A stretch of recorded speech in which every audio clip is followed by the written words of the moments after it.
start the forum. If you can take your seats. If I could have your attention, please, we're going to go ahead and start.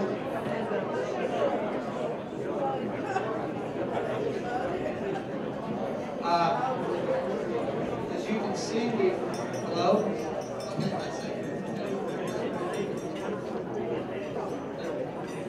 Ladies and gentlemen, as you can see, we've changed the table here, and we want to introduce our presenting sponsor for this portion, AARP of Tennessee.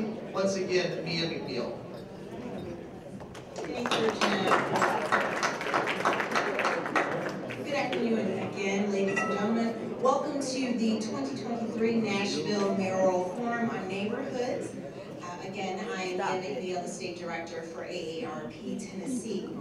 We're all here today because we are passionate about our community, and we've assembled this dynamic panel of candidates for mayor, and shortly we'll hear their thoughts and vision for preserving and improving the city's rich tapestry of neighborhoods.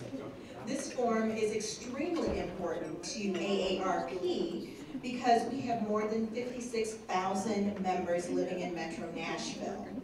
We know from research that more than 80% of those registered voters at the age of 50 and over want to be able to age in their homes. By 2030, 1 out of every 5 people in the United States will be 65 years of age or older.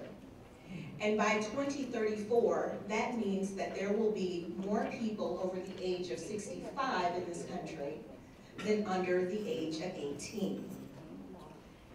Metro Nashville joined the AARP network of age-friendly communities in 2022. And we couldn't be more excited to hear during this forum how our next mayor will continue to embrace solutions for affordable housing, transportation, social and civic participation, and community support services.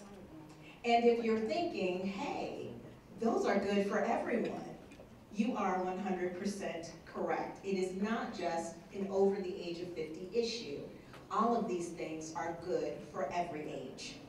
I'd like to personally thank Jim Hawk at Neighbor to Neighbor for his support and partnership in making this forum happen.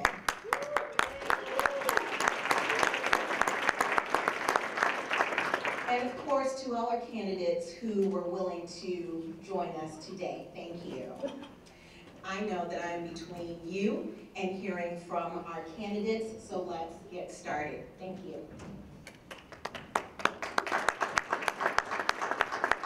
When we decided to have the forum several months ago, there were 3 announced candidates. My, have we grown.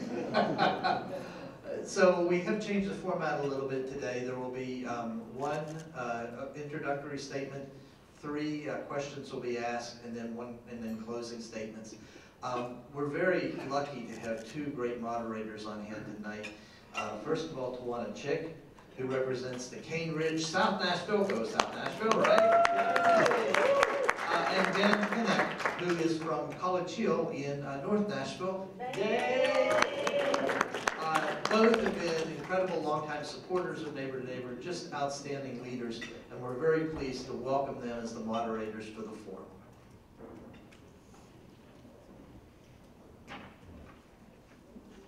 All right, well, this is the moment that we've all been waiting for.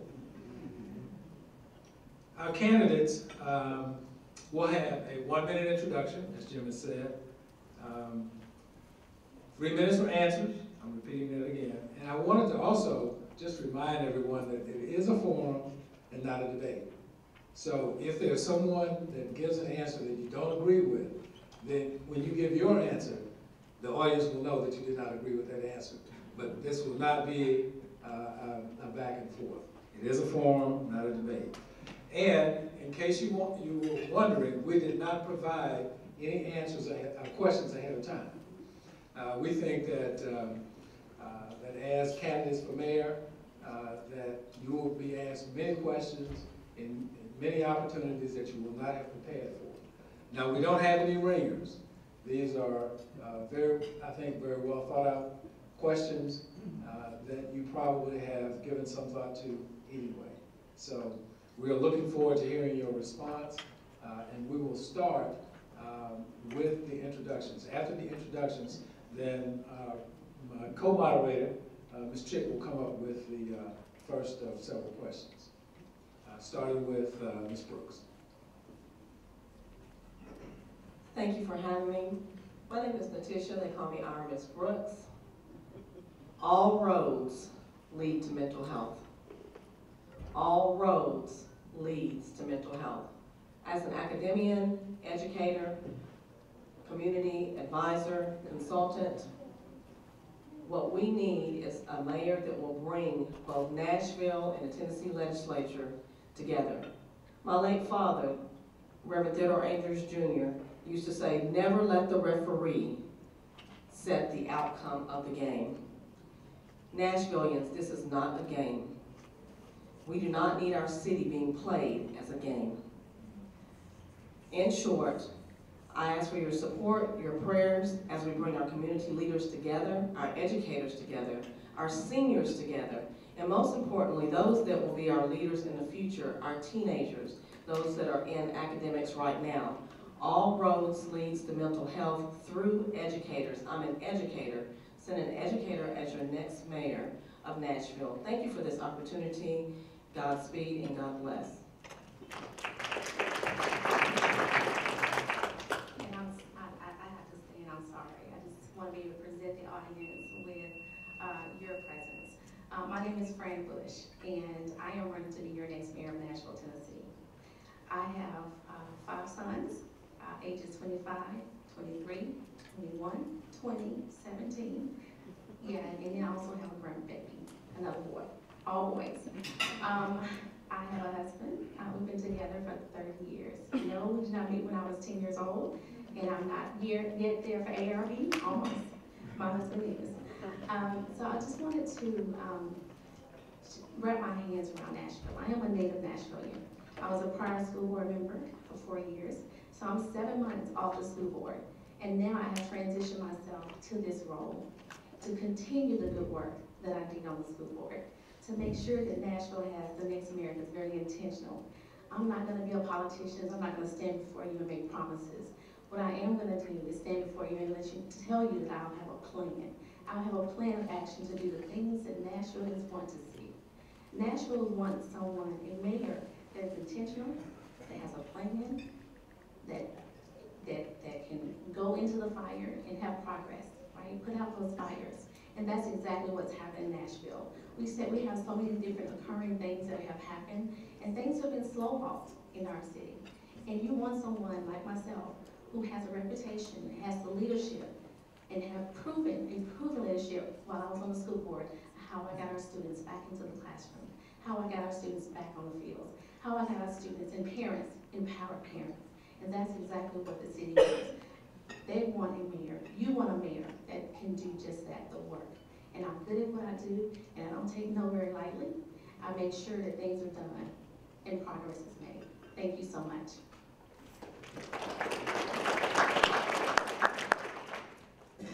Hey everybody, I'm Jim Gingrich. People who know me would know me as a father, a brand new grandfather, business leader, community advocate. I actually retired several years ago from Alliance Bernstein, where I was the chief operating officer, and I've been doing what retired people do. And I'm doing something right now that I never thought I would do, and that's asking for your support to be the next mayor of Nashville.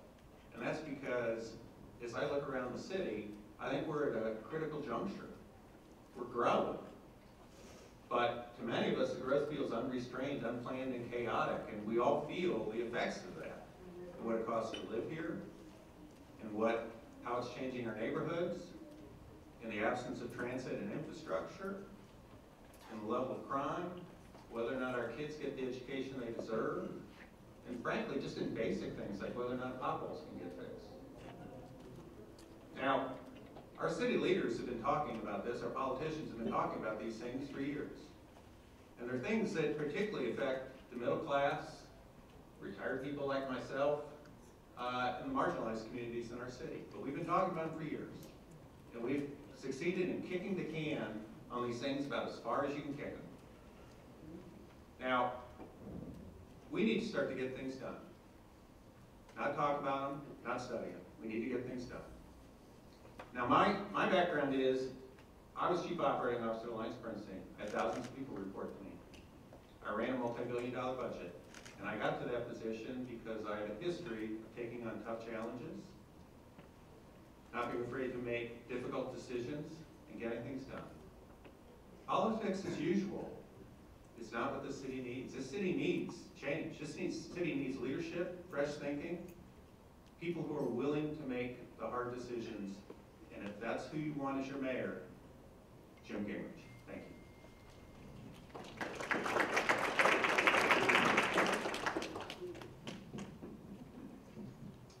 Good afternoon. I am Sharon Hurt. I came here some 40 years ago, 18 years old, with hope and prosperity. I had no idea of the progress that this city had, and it gave me that hope and that prosperity. Let me say I am thankful to Neighbor for having this conference. I've worked with them for 25 years, as long as they have been in existence. When I came here, this city believed in me and told me that they thought that I could be somebody.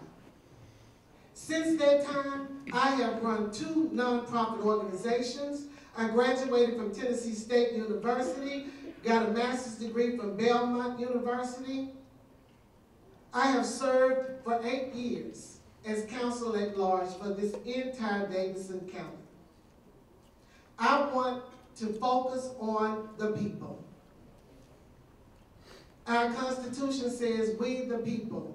We exist to serve our people. And we want you to trust the government. And I know you want to, but you're going to have to, only with truth and transparency, what it is that I am going to bring to you. Truth and transparency. The entire time I've been on the council, I have served for small, minority, and women-owned businesses.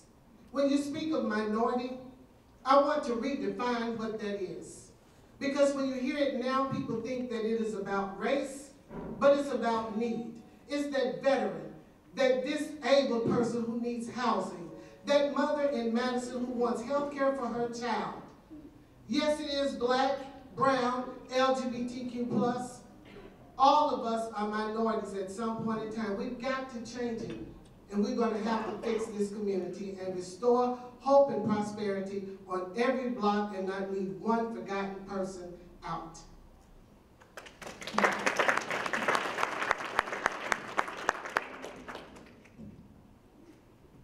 Good afternoon, everybody. My name is Freddie O'Connell. I'm running for mayor. It's time to reimagine a Nashville for Nashvillians. I want to take a minute just off the start to say thank you to Jim and Neighbor for bringing us together today. Jim spoke at the plenary about the difficulty of the week and the decision to come together, but our neighborhoods are our strength, and I think it's important to recognize the efforts of our police who acted with swiftness, courage, and precision to take care of an active shooter situation, and the many other responders who have been working hard all week to comfort them. And being here today is incredible, especially because I see people like John Stern, who invited me into the National Neighborhood Alliance years ago, like Mike Hodge, who stewarded our North Nashville Leadership Council, like Tanya Sherrill, who invited me to participate in that, and Ruby Baker, who was a member of that with me. My name is Freddie O'Connell. Again, I'm a native Nashvillian. I am the son of a 40-year career teacher and a retired federal employee. I'm partner to a dedicated physician at Vanderbilt Children's Hospital. I am a proud parent of 2 little girls in our public schools where they are thriving. And I'm a neighborhood leader. I moved to Salem Town with my family 16 years ago. It was just 2 of us, now we're 4. We've worn out the axle on a red radio flyer wagon walking on our sidewalks and streets, and that's what every neighborhood deserves. Safe, accessible streets. It's the kind of thing that we've worked on as a community, where we've added amenities and infrastructure. I used to be a neighborhood captain in the mayor's office of neighborhoods when it was strong and serving our communities. I was a classmate of Frank True at the My City Academy, learning about Metro and how to strengthen our neighborhoods together. When a mayor tells you that he's going to be a neighborhoods mayor, it's important to know what they've done for neighborhoods, what they've done in neighborhoods, how they've worked with neighborhoods. I'm excited to rebuild the Mayor's Office of Neighborhoods and work with so many of you, inviting you into it time and time again. I'm eager to earn your vote on August 3rd. My name is Freddie O'Connell. Thank you so much.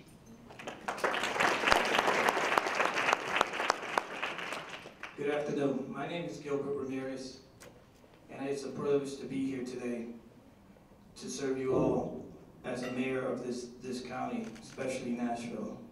My journey began many years ago. I used to own a business in New York City, in the borough in the Bronx. I have done that for many years, and then things have happened due to the fact of 9/11 that I had to close down due to the economy. Years went by, and I had the privilege to come to Nashville to follow my 2 kids because I didn't want to be a long-distance dad. So I want to be in their life at all times because my biological parents wasn't. So I didn't want to repeat the same thing as they did. At the same time, I was gifted to be part of the Metro Nashville Police Department, and I served them for 14 years, and I was proud being part of that team. Being in that role, I served as the community coordinator of the minority, Hispanic, and part of the LGB at a short period of time when they appointed someone. Being part of the community, serving in the police department, it was important to listen to everyone's needs, to make sure that we respond whenever there's time, whenever there was a need for them, and making sure that we respond back the way we needed to respond in a respectful manner. I did many festivals, many outreach for them to be able to come and trust the police department. At the same time, I served as president, which now I'm serving as president of the Philippine American Association. As well, I sat on the board of directors of Nashville Cares, and I have done many other things within the community. Why? Because we need to unite. It's time for change. We got to make sure these kids get their education that they need, make sure that these pre-K and kindergarten get back on phonics, and making sure the adults, youth, is able to get vocational school in every single high school. So I'm hoping for your support as your next mayor. Thank you. Hi, my name is Alice Rowley. I am one of the lucky ones. I got here by way of Baptist Hospital and the Vanderbilt NICU. I'm sure there's a lot of folks that have a similar story in this room. I'm a graduate of Hume-Fogg High School, like my late grandfather. I went on to Stanford University and earned my MBA at the University of Virginia's Darden School. I was fortunate to have been a part of both federal and state government administrations, including as the Assistant Commissioner in Economic Development for Governor Bill Haslam, where I had the opportunity to work on regional economic development strategies that have benefited our region, but not necessarily Davidson County, and look forward to visiting on what happened there. In private business, I'm proud of my work with Quaver Music, which is a Music Row-based employer. 55 employees were there when I started, and 150 when I left. I'm also proud of my work helping World Strides expand to 50 different countries.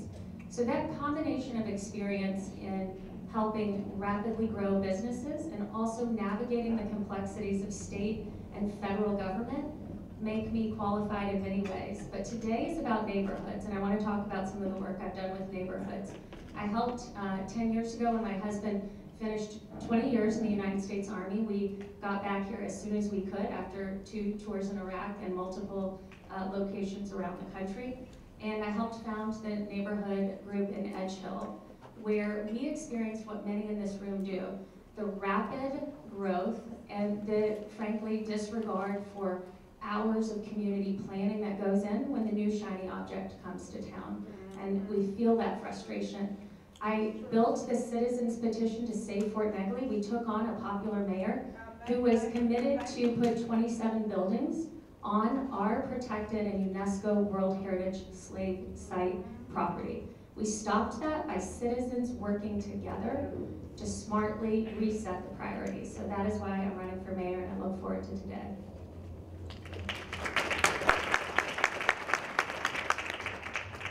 Good afternoon. Good afternoon. Good afternoon. There we go. I'm Matt Wilshire. And Jim and Mia, thank you so much for putting this on. It's great to be with all of you today, in part because my mother and father, Susan and Ashley Wiltshire, helped start the very first neighborhood association in Nashville. With Gene and Benny Tissell, they helped start Belmont Hillsborough Neighbors. And so being a part of neighborhoods and building and supporting neighborhoods has been a part of my life since it started. I grew up going to Metro Nashville Public Schools, graduated from UFOG as well, and then after college spent 15 years in private business. When I moved back to Nashville, I got involved in the community. I was the president of the board of Hands On Nashville during the May 2010 floods. And I'm sure many of you in this room remember how devastating those floods were for our city. But I hope you also remember how inspiring the response was. It was inspiring because of people like you in this room who helped a neighbor, helped a friend, helped a stranger recover from that. But it was that assistance was helped by Hands On Nashville, which helped people more efficiently put their talents to work helping the community. And that sort of public-private partnership was an inspiration to me. So about a year later, I joined the mayor's office, left a private sector career that I loved, and was the director of economic and community development. I ended up serving that role for 8 years under 3 different mayors. And during that time, we brought the unemployment rate in Nashville down from over 8% to 2.0% and helped 42,000 Nashvillians get jobs. After that, I ended up working on affordable housing for 3 years at MDHA, our public housing authority, and we helped build 4,000 units of affordable housing through public-private partnerships. That's the kind of initiative that I want to bring as your mayor. I hope you'll support Matt Wiltshire for mayor in August. Thank you.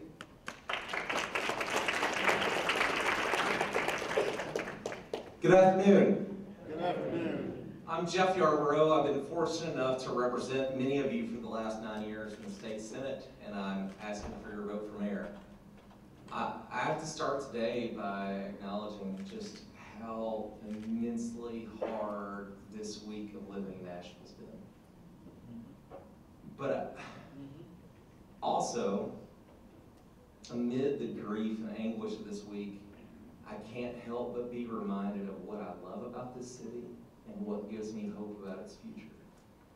And you see it in your neighborhoods where we have come together, we provided comfort together, we've started to take action together, and we're refusing to take no for an answer together. And people talk about the city losing its soul. I don't buy that. I think the values of our people are crystal clear. And the real question for the next mayors is whether the people of the city and the values that we hold dear are going to be what shapes our future. The people I work with in the state legislature, they have their own views of what Nashville's future should be and what values should be put forward first. The critical thing that the next mayor has to get right is we can't let our quality of life be sacrificed for the economic growth and prosperity that we see. We have to make investing in ourselves a priority. I believe that you ought to be able to find a safe home that you can afford in a neighborhood you love, in your schools you trust, and that shouldn't feel like winning the lottery. You ought to be able to drive to work without feeling like you gotta get tire repair, like you can walk or bike without feeling like you're putting your life at risk. And you can't have a great city unless we keep it a great city to live.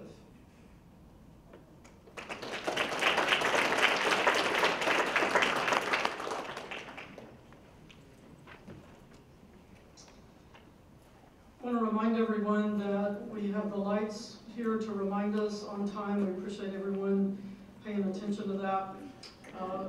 We only get to do 3 questions, and there are so many more that we want to ask. So it was a very difficult thing to come up with one question that represented what we thought. Each of you will get 3 minutes on an answer for this, and we'll just go in the same order that we just did.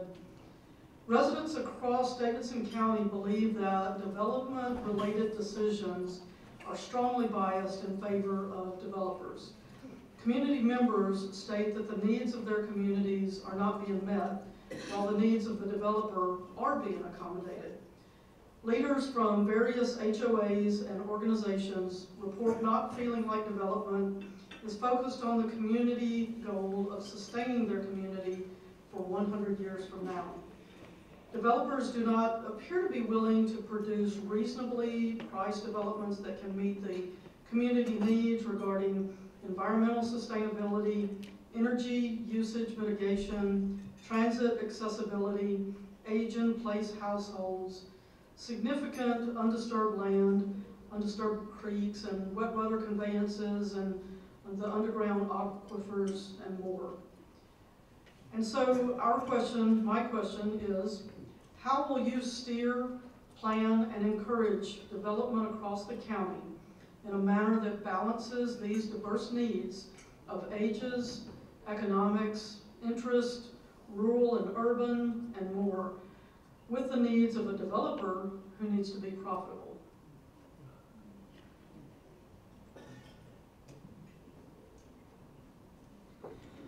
When I was running for the 5th Congressional District, one of the promising things that I saw in Wilson County, no, I had nothing to do with the redistricting, but Wilson County ended up being one of the counties in the new 5th Congressional District. Constituents, it is very important not to just pay attention to the 2024 national elections. You must pay attention to your local elections.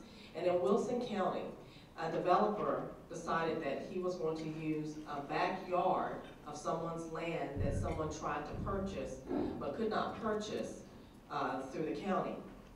The residents got together during a Wilson County meeting and took it to a vote and stopped it.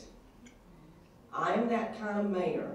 I will be that kind of mayor to let the constituents know, especially our senior citizens. We have people that have built Nashville and are being squeezed out of Nashville.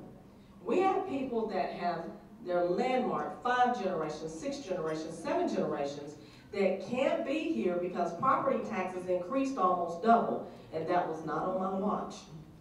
We have people, young people that are graduating from Belmont, TSU, Vanderbilt, that are using beds. Some are using cars, mayoral candidates that are up here alongside with me.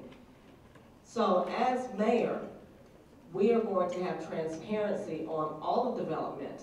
And number 2, pay attention, because our contributions are due. As a matter of fact, yesterday was the last day that you can contribute to this quarter.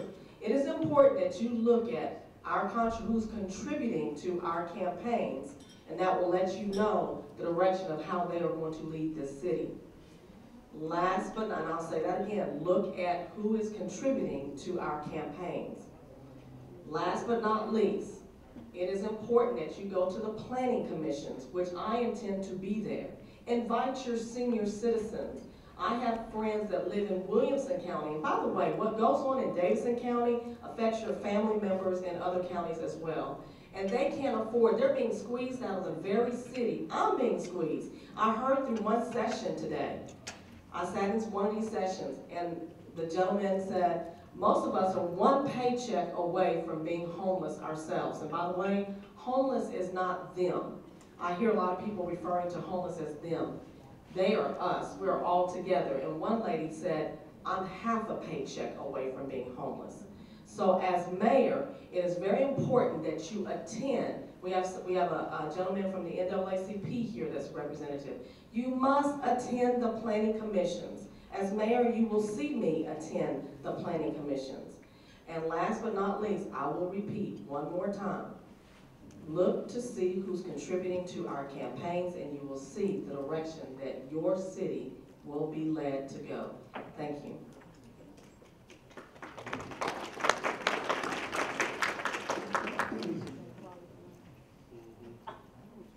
I've been an HOA president for 21 years in the Antioch community. And while I've been an HOA president, I will tell you, and I will be very direct with you, not all the time you will have a situation where a developer will do certain things or not do certain things, right? Because this is their land, this is their property, right? So what I have done in my community is that if you can't beat them, you have to join them. And by doing that, you have to have the tough conversations about your community. Now, the very first community, because I have been an HOA president not only over one newly constructed community, meaning from the dirt up, but two. So I've had an opportunity to have that type of experience with developers and builders to be able to come up with a solution as they were building. There were things that neighbors didn't like, neighbors that they did like. But as an HOA president, as a leader in your community, you have to listen. And after you listen, that's when you're able to execute on the next thing. And that's when you plan.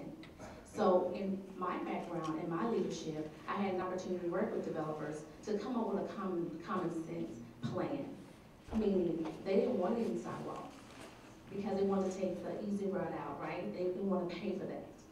Well, I was able to sit down with those developers and come up with a plan so that we could install those sidewalks. And not only install those sidewalks, but also have green space, right?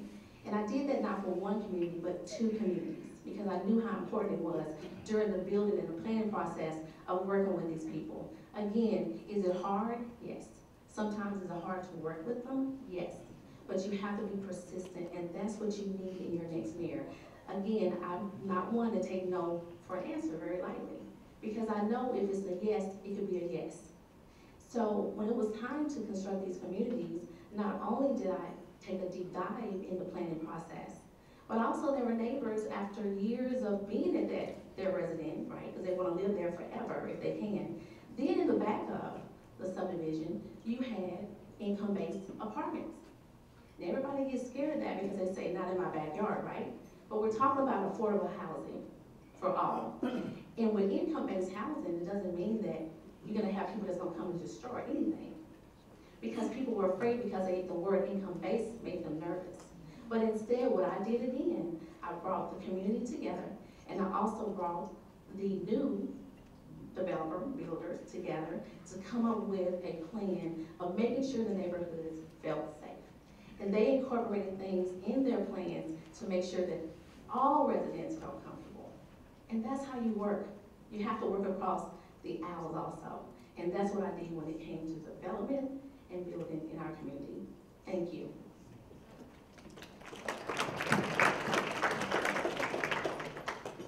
You know, Jeff's right. What we all want is to live in an affordable neighborhood that's safe with a good school, sidewalk in front of our house, park that our kid can play in. These aren't hard things. Now, in terms of how that happens in every neighborhood's different. We need to be cognizant of that.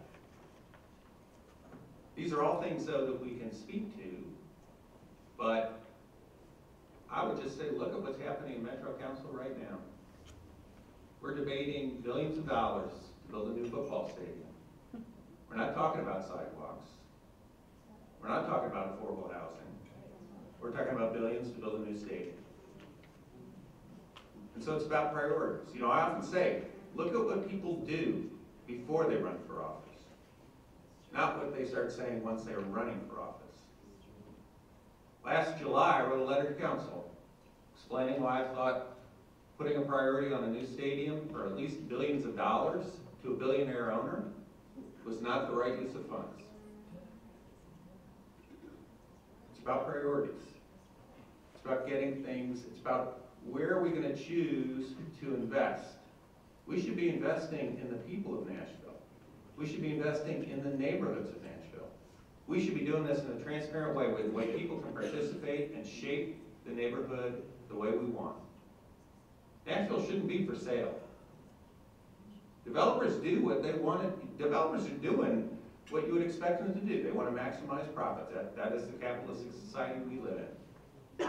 But our job as leaders is to represent the city of Nashville, because at the end of the day, your job as mayor is only one thing, and that is to make lives better for the people who live here. And that means great neighborhoods. It means neighborhoods we can afford. It means neighborhoods that are safe. It means a great school for our kid.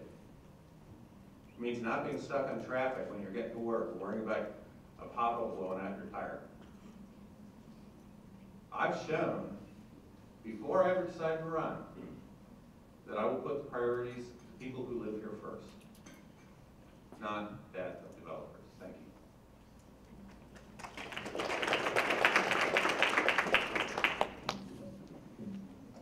Thank you, Jim. I do agree that look at what people have done. Because I've done the work. I have been there working for a quarter of a century, working on behalf of the people. I speak up and I speak out for the people. Talking about the Planning Commission, the first time I worked with the Planning Commission in the planning office was with the Sub-Area A plan. I don't know if you remember that, Eric, or not, because I think you were still in TSU at the time. But the Sub-Area A plan came before Nashville Next. I'm sure some of you all do recall that Sub-Area A. That's the North Nashville community. And all of the quadrants that we talk about now were divided up in Sub-Area 8s. And we had developers then, but not nearly as much as we have now. I had the opportunity to serve as District Council Member 1 when our District Council Member had to resign when we first got on the council.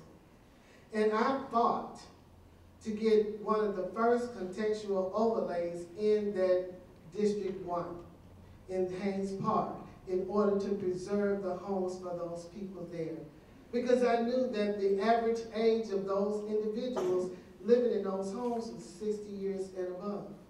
They had worked all of their lives, and I am going to save the legacy residents that we have here. Too many people are voting with their feet.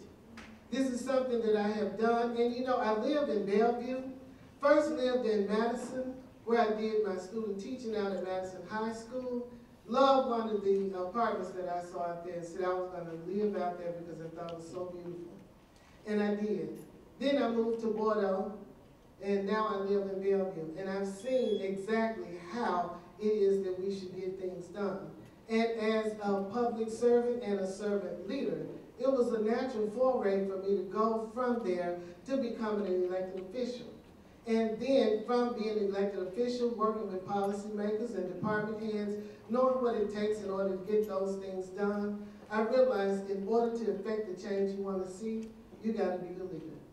You know, they say you cannot save the community if you don't serve them, and you can't lead them if you don't love them. And many of you already know that I have done that for a quarter of a century. That's who I am. I learned that long ago. It's been a part of my DNA. But I fought really, really hard for District 2. You remember, Yolanda, when they were bringing in that grease plant, and we changed some of the thoughts and some of the focus of those developers. I will work with them, and I will focus on small businesses and make sure that those small businesses have it. If the developers don't want to work with us, we'll find a way in order to get it done. Sharon Hurd, I need your support and your vote.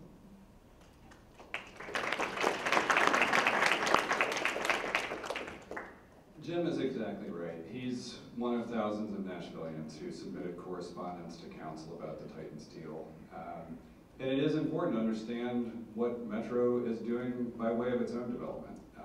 I'm one of the council members that's been listening. This is a deal that has consumed not just our planning staff time and attention, diverting it from communities like yours and mine that could have been focused on how we deal with flooding issues, which are ongoing throughout the city, planning for infrastructure, particularly in southeast Nashville, which is the fastest growing part of the city.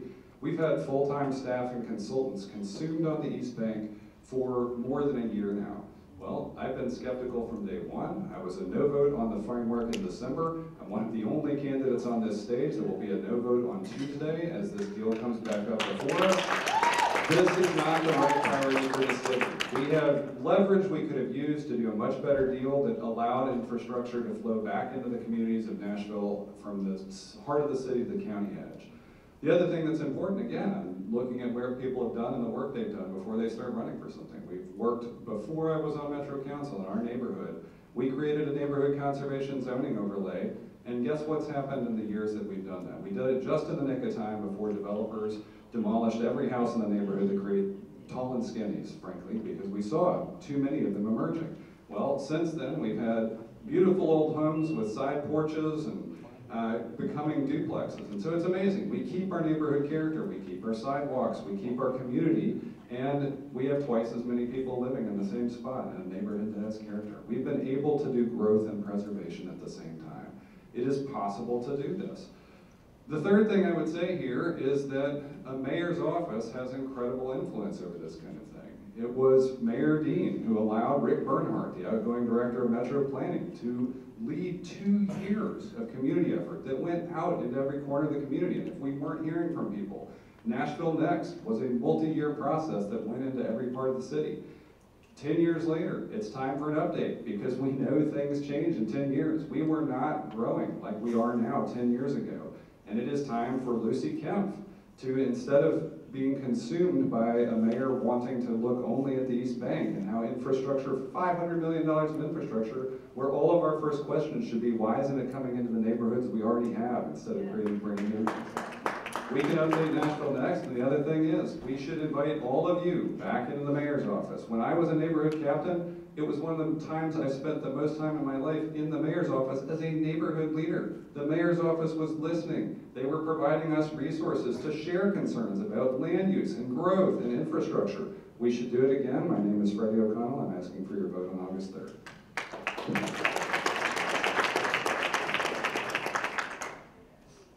Hello? Yes.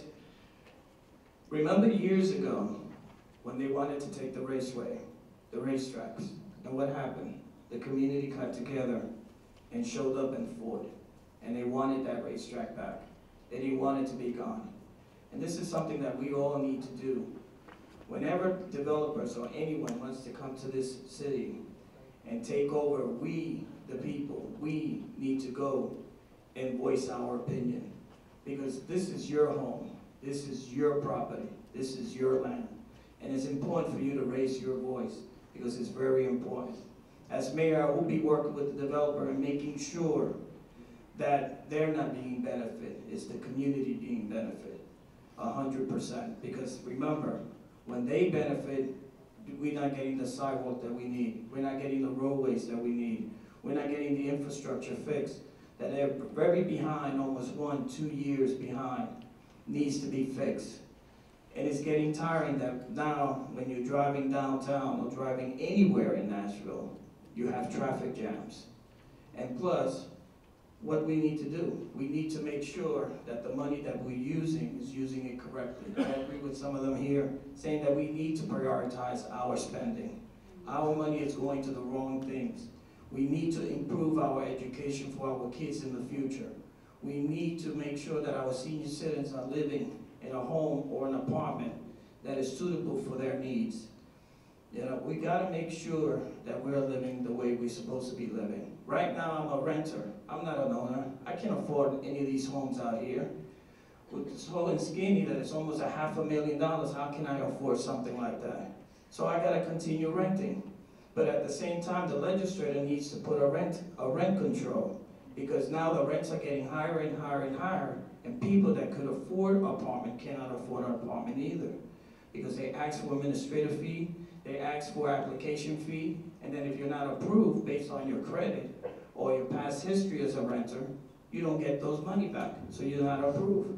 So things needs to be changed, but we need to work with the legislators to pass bills that is going to benefit the community, and as well as mayor, we got to make sure that the community is benefiting at all as well. Because remember, all these developers, all they're doing is pushing the Nashvillians out of this city, and it's not fair. You guys belong here, you are part of this community, and you need to stay in this community. Thank you. Thanks, Gil. I think the question was primarily around what I hear, the frustration with planning and zoning and the process, that it's happening to us and not with us. And what I think about is when you go to the airport, if you feel like if you stand in a certain line, they're gonna take your bag and not charge you overweight. But if you stand in a different line, you're gonna pay $75. And I would say actually developers and neighborhood leaders alike have experienced this, and I think there is an opportunity to relook at it, like Councilman O'Connell said around looking at our planning and zoning. the great frustration, and I think Freddie and I first met at a neighborhood meeting on Nashville Next. The great frustration is when we ask our neighborhoods to sit through these planning meetings, and then we completely throw out the base zoning every time for the new, what I call the Swiss cheese SP. Our neighborhood looks like Swiss cheese. It is all holes from SPs that have all gotten in on their, shiny lobbyists and new ventures. And it's incredibly frustrating to neighborhood leaders because you're thinking, we sat through and we came to consensus on what we know. We know that affordable housing will not be fixed in a government office. We know it will be fixed with increasing the amount and the density of housing along our largest corridors. How do we do that? We do that through speeding up the process to, as a community, that we have agreed to those transit corridors. But it doesn't happen like what just happened in the Bellmead Plaza, right? There was plenty of additional density already in the new plan. Coming in and running a whole PR show to get your new higher density piece, that just like frustrates every neighbor. And I would say, secondly, the same thing happened to us on the parks. We as a city had to fight, our citizens had to fight against the city with Fort Negley because our own 386-page plan to play said we do not have enough parkland in our urban core, and we had to go fight our own city government to stop them from putting 27 buildings on that. So I think when we talk about governing in the age of outrage, and that is what we are in right now, it is saying that every line you go into at the airport, you're gonna get the same answer. I think people will accept. I grew up with an interstate in my backyard because eminent domain took away most of our family's land. People will accept growth and making room for new neighbors. They don't accept that different rules apply to different people. Yeah. And I appreciate what Natisha said. Look at our filing reports and ask those questions. I think many developers in this town are frustrated that there are a select few that get the red carpet treatment, that their bags get checked without an extra fee.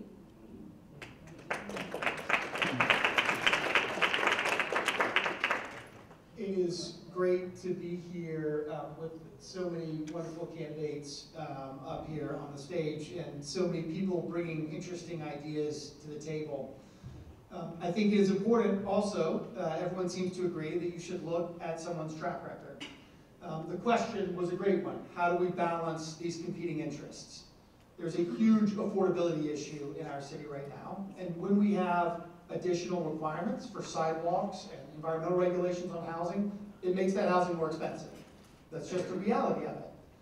But it's important to make sure that we still have a sustainable place that we can get around. These are important interests for all of us to take on and work together to contribute to. I think it is time to update Nashville Next. That's coming up. It's actually time to update the zoning code as well.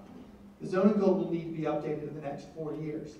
And as mayor, I will work to make sure that neighborhood interests are protected and represented as we're updating both of them, the new National Next and the zoning code.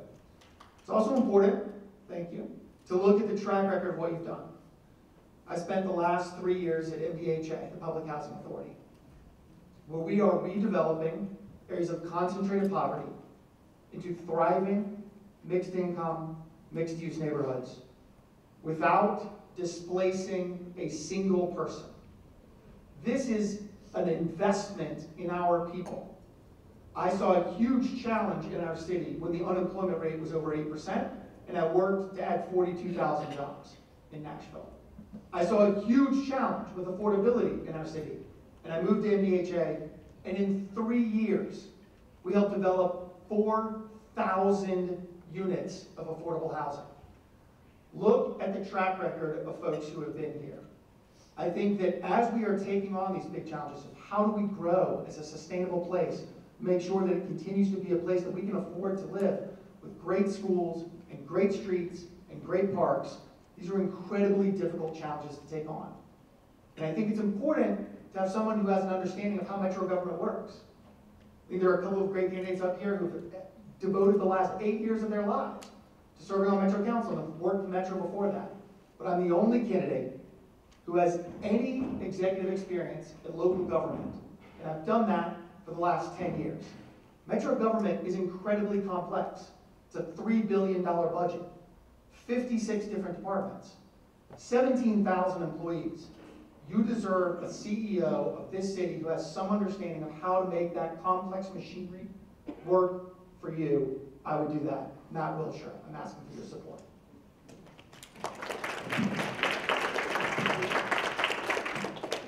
You don't exactly have to have a degree in urban planning to recognize the exponential growth that's happening in our city, right? I mean, we are seeing it every year go up and up and up. I think we had $5 billion in construction permits in 1 year. That's in comparison to a $3 billion total budget. So while the growth and development is going up like this, the infrastructure, roadways, and city services are growing incrementally. And the distance between those two lines is the frustration and anxiety that we feel every day.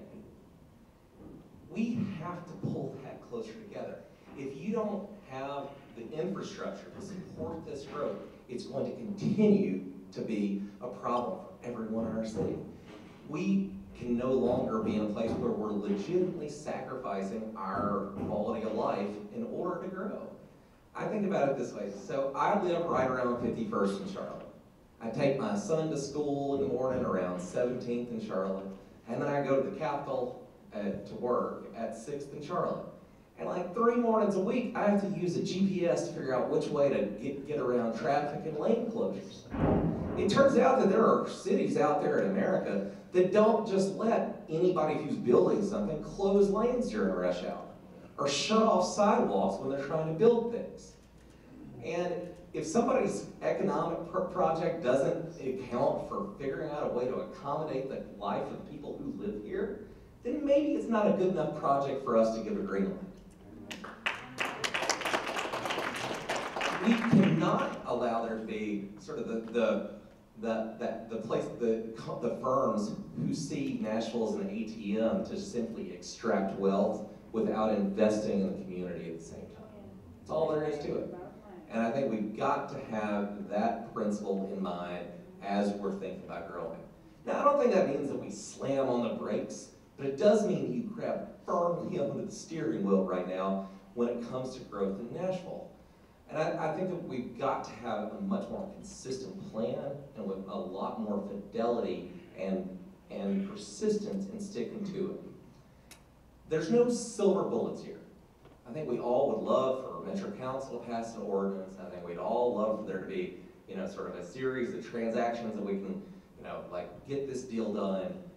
This is going to take day by day attention and making sure that you're delivering services, fixing potholes, making sure that street lights don't go out and not get fixed, making sure that all of the services that we need in our city actually grow as our city grows, so that our quality of life stays the way we want it to be and need it to be as we're growing and developing as a city. So that's the kind of work that I'm trying to facilitate from the state legislature and the work that I'm definitely committed to doing every day as your mayor.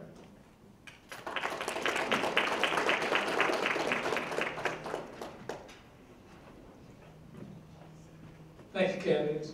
I'm going to change the order a little bit. So the first response will come from Councilmember O'Connor and go to the right.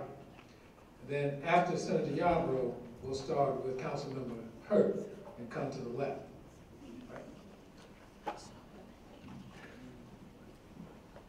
Nashville's population exceeds 700,000 people. 12% is composed of persons from international communities. African Americans make up 1/4 of Nashvillians. Women outnumber men, and I would say outvote them too. And the number of persons identifying as LGBTQ+ is growing. There are also a number of other groupings that could further illustrate local diversity. The question to pose to you is, if elected, how would your administration include diverse voices in, and this next phrase is important, include diverse voices in decision-making and resource sharing? Great, thank you for that question, Dan. This is one of the most important questions we face as a city, with a state that is bearing down on us, actively trying to make Nashvillians feel unwelcome in our own city. And it makes it twice as important that our city reflects who we are, and that means that our government reflects who we are. I'm very proud to have been elected to the most diverse Metro Council in our 60-year history, and then have gotten re-elected to it at a moment when we elected 50 women to the Metro Council. While we have been on council, Councilmember Hurt and I, the Metro Human Relations Commission put out one of the most important tools that we have today to look toward a future where Metro government as a whole is more representative of the city, just in the way that our elected representatives have become. And that is inclusivics. It's an important document across all of Metro departments. It went into Metro schools as well. And it highlights those organizations that are finding success in making themselves reflect the city the way that our elected officials have, and those that have challenges. I would say over the course of the history, again, of looking at how we organize and build teams. In my private sector career, I've been proud to work in companies and lead teams and build teams that have reflected incredible diversity. And in all of my campaigns, we have either had our campaign teams led by women or staffed by women and people of color. And right now is no different. We have interns from Fisk University, Belmont, Vanderbilt, and our entire campaign team, which is led by a woman, reflects Nashville's diversity.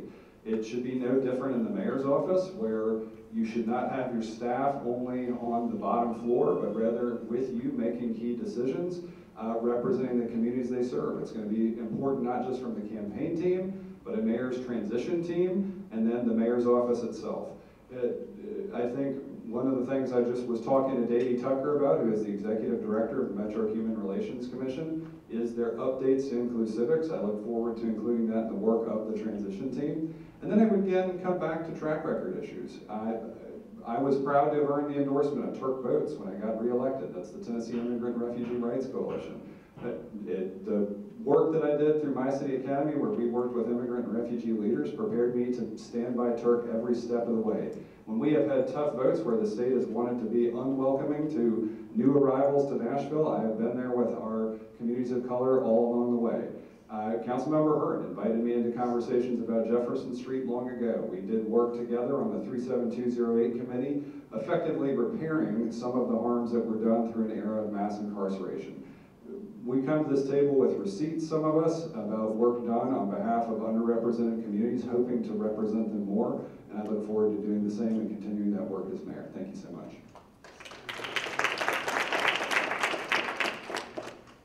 When I was a police officer, as a liaison to the Hispanic and minority community, I make sure that when I went out to those communities, I make sure that all these Hispanic people were welcome. One of the biggest fear that they had was, but by them seeing my uniform, they thought I was immigration. And I had to educate them that I wasn't. That we're not federal, we were local government, and that we're not here to deport people. It took me years to gain the trust within the Hispanic community for them to be able to trust the police department. And I was successful to do that for many years. We did events, we did outreach, we did all kinds of things to show the Hispanic community that there was many services out there. And their documents wasn't required. They didn't need to be a citizen of this country. Because remember, we are all immigrants, one way or another. And we came to this country, why? Because of opportunities. And that's what I did. For 11 years, I was very successful within that community, and I expanded the community with the Asian community as well with the LGBTQ. So that way they know that they're all welcome. Diversity is very important even on the workforce. We cannot keep just one type of nationality to run the city. We gotta make it be diverse. Why? Because everyone is different. By me being in the mayor office, I have to make sure that I have Muslim in my office, I have Hispanic in my office, I have different Asian in my office. Why? Because language barriers. That's an issue that we have sometime in this city, language barrier. And it's hard to find people to be able to communicate with the community that we have here in Davidson County. So it's very important to make sure when we diverse, we make sure that they're able to speak the language, to educate our community, to know that we are here to support them, that we have the services for them to be able to do that. And at the same time, we gotta make sure that when we educate these kids, not in school or anywhere, that they're also welcome. We gotta make sure that these kids are taken care of. We gotta make sure that they're welcome in the community as well, in the police department and everything. So that's why it's important for us to be very diverse in the department, in any department, because right now the fire department is suffering. I talk to fire departments and they say that they don't even have any Hispanics, or maybe one or two, and how can they able to communicate to render service to the community? So we have to make sure not only we make it diverse, but also make sure that there's no language barrier at the same time. Thank you.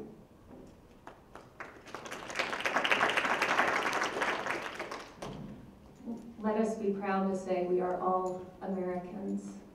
My mother is a proud Mayflower member, Daughters of the American Revolution. My mother-in-law came here when communism pushed her out of Romania, the most Jewish families. My husband is the firstborn American in his family. His father is an immigrant from Italy. My father, like many folks in this room, looks forward to Whitland Avenue and the Patriotic Declaration of Independence reading on the 4th of July, one of our great neighborhood moments. So I do believe you have to look at where someone comes from and understand their perspective. In terms of our city and what is happening to our neighborhoods, the tax burden is probably the biggest sleeping giant for why we are losing the middle class.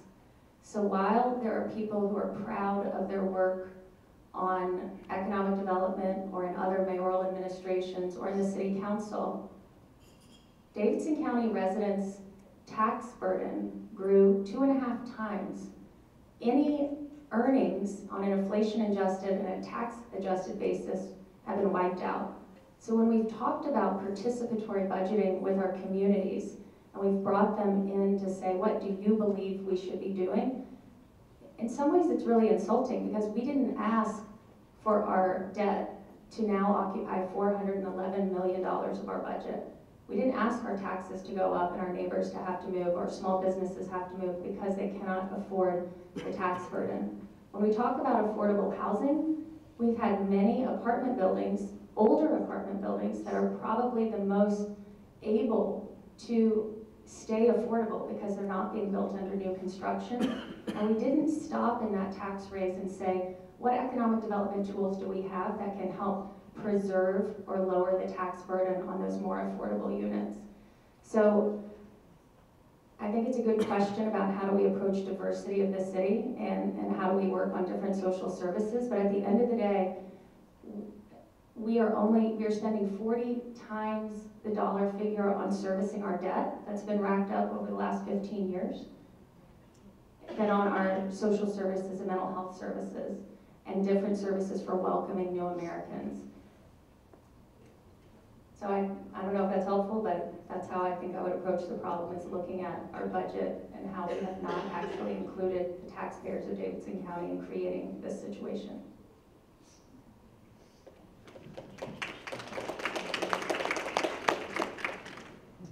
The most important decisions that we will make as mayor, whoever your next mayor is, will be made before that person is inaugurated. It is who she or he will assemble as a part of their staff. And that staff, under my administration, would be diverse and will represent the diversity of the city, because I want to have the most talented staff possible to serve the city. So why would you limit the universe of folks who you could bring into that team in any way? Nashville's diversity is part of its strength. It's what makes Nashville such a great place to live. We have 4 or 5 incredible HBCUs here that are generating incredibly talented folks coming out of them across a whole diversity. We have a city that has grown from, in the year 2000, only having 2% of the population having been born outside of the United States, to now over 12% born outside of the United States. Because we are a welcoming city, a place where people believe that they can move and fulfill their possibilities and live out their dreams. And so, as the mayor, having that diversity represented in the mayor's office is incredibly important and will be a high priority because I want to have the most talented staff. It is about having folks serving in the mayor's office who folks from all across the county, geographic diversity, racial diversity, gender, sexual identity, or any form of diversity, feel that they have someone in the mayor's office who they can connect with, who understands what they're going through. And if you don't have that, then you're not able to fully serve the city. And so I think it's actually the diversity that makes us stronger. That will be a priority of mine as mayor. It's what I've done throughout my career, and certainly what I will do as your mayor, starting in August or September. Thank you.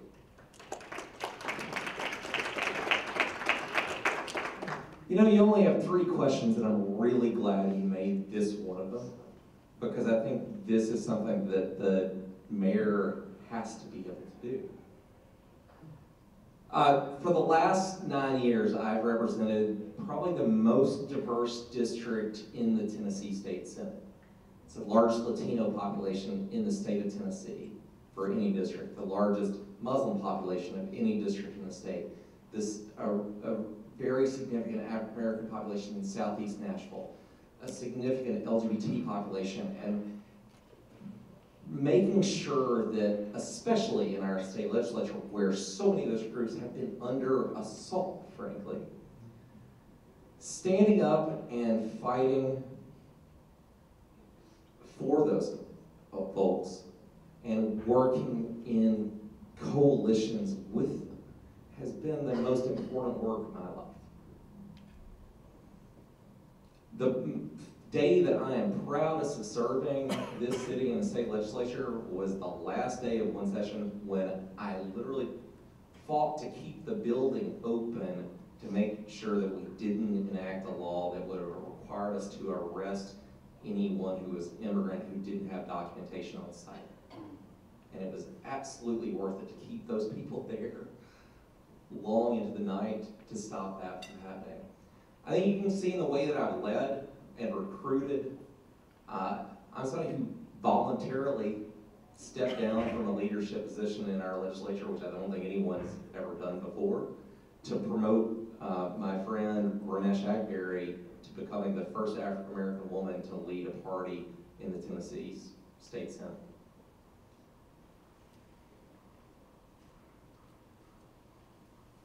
I also want to say how important this is going to be for the next mayor. Think about what's been happening this year with the anti-drag laws, the anti-trans laws. Some of the hardest conversations that I've had in my time in office have been this year with the parents of kids who have, the parents of trans kids, who don't know if they can stay here, who don't know if they have a home. Whatever laws this legislature of ours passes, one of the most important things that the next mayor of Nashville can do, and in my view has to do, is to make sure that every person in this city feels that they are welcome here, feels that they are safe here, feels that they are supported here, and feels that they have a home here. That's something that I am morally committed to doing with every fiber of my being, and I think it is a prerequisite to do the job in the next 4 years.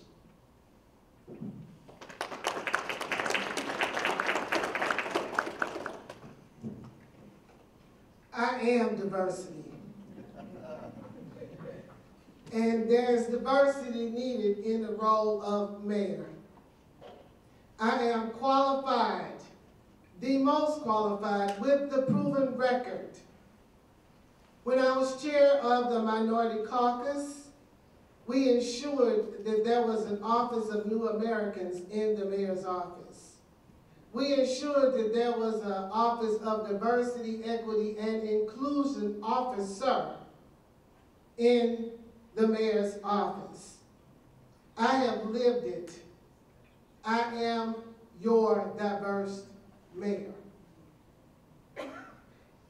Matt may remember when I served on the IDB board, my first question to every company that came in, what are your demographics? How many women do you have? Because that's very important to me. I live it every day, and I'm going to stand up and fight for it. When I did workforce development program, we worked with all 4 quadrants, had about 18 community-based organizations working with us. I served as the CEO of StreetWorks. It's an organization that focuses on the prevention and treatment and care of individuals who are infected and affected by HIV and AIDS. The LGBTQ community I deal with every day. The transgenders. All of these anti-LGBTQ bills that are coming across, the hate bills, we're fighting for those every day. That's what I do. I speak for the ordinary person because I am an ordinary person too. You vote for me, you're voting for yourselves. We are all minorities. That disabled, that veteran, the mother in Madison who's trying to find health care for her child. We've got to redefine what minority is. It's women, black and brown, those who are unhoused, those who have mental health problems, substance abuse disorders. My campaign team is a diverse team. Hispanic, Muslim, queer, black, men, women, young, and I'm not going to say old, but seasoned. But I am diversity. Sharon Hurt, I ask for your vote and for your support. I know this isn't a debate, but I think you're a pretty extraordinary person, Sharon.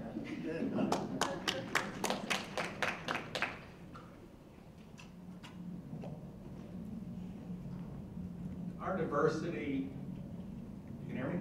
Our diversity is our strength. You know, when we were thinking about where we wanted to put the headquarters of Alliance Bernstein, we met with people across the city, every Chamber of Commerce, meetings at Plaza Mariachi, Conexion, and I could go on. It's why when we went before the council, we had letters of support from the head of the LGBTQ chamber, the Black Chamber, the Urban League, the Hispanic Chamber, and so forth, because of the work we had done. They knew that all of our executives were incented and had metrics in terms of what we were doing in terms of diversity hiring. Matt is exactly right.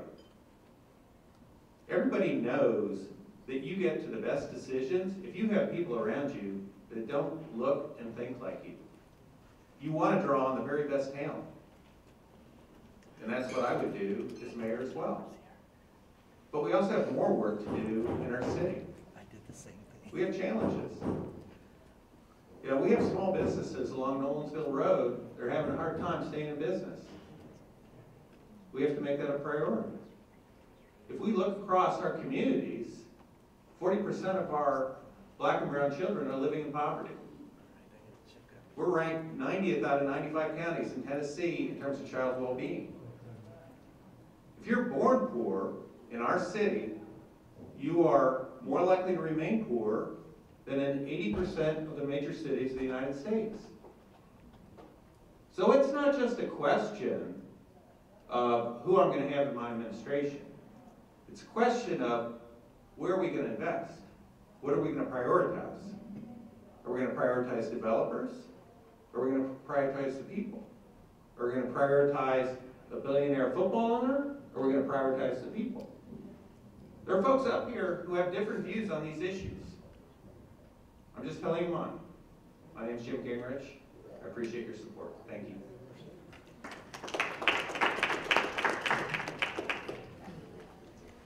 Southeast Davidson County, very proud, loud and proud to be a resident and a leader in my community. We serve the highest population of diverse people in Southeast Davidson County. Very proud about that. 30 languages. 30. I wish I knew 30 languages. I barely know one, right? But I'm saying that to say that it is important to understand that we're God's people, right? He created us all different for different reasons because we all have an assignment. You have your assignment, I have my assignment, and we're all supposed to do this well, right? Every day we wake up and we have that opportunity to wake up and to do good by people. That's what diversity is. It's not about one race. We're rich in culture in this city. And that's exactly what I want to continue to do is be loud and proud about Nashville and the diversity and the rich culture and everything that it has to offer. Do we have our issues? Absolutely. I've seen them over the past 4 years and plus, I can say. Things have been slow walked. Diversity, right? That's what we're talking about. Now, when we talk about diversity, we talk about our children. We talk about children, 80,000 children who were left out, diverse children that were left out of the school year for a whole year. Didn't get their education, lacked, when we talk about black and brown children, that most of our public school students are economically disadvantaged. Diversity, right? But I was the only one on this panel that locked hands with parents, and I got our children back in that classroom because I believed in listening. I believed in having a plan because I knew that our diverse population of students needed us the most. And now are they suffering? Yeah. And thank God I had the strength and the courage to get them back into the classroom. Only board member. How many board members on Metro Nashville Public School Board? There's 9.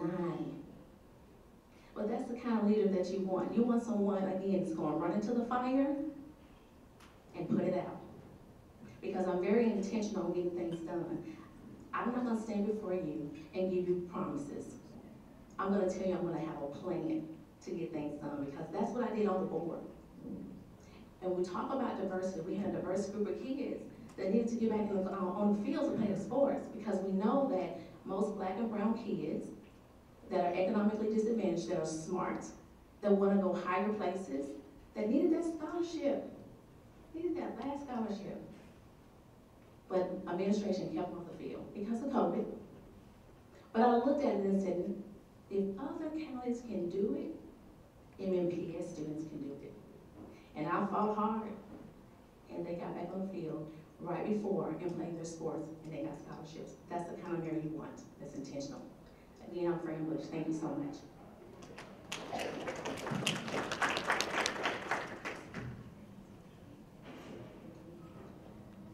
When watching the Oscars, one of the Oscar winners, Jamie Lee Curtis, what I loved about what she said, she never used the word I. She said, we won together. We won together. She never used the word I, what I did, what I'm going to do, why I am the best. She said, we won. Nashville. We're not running for mayor because I'm a woman.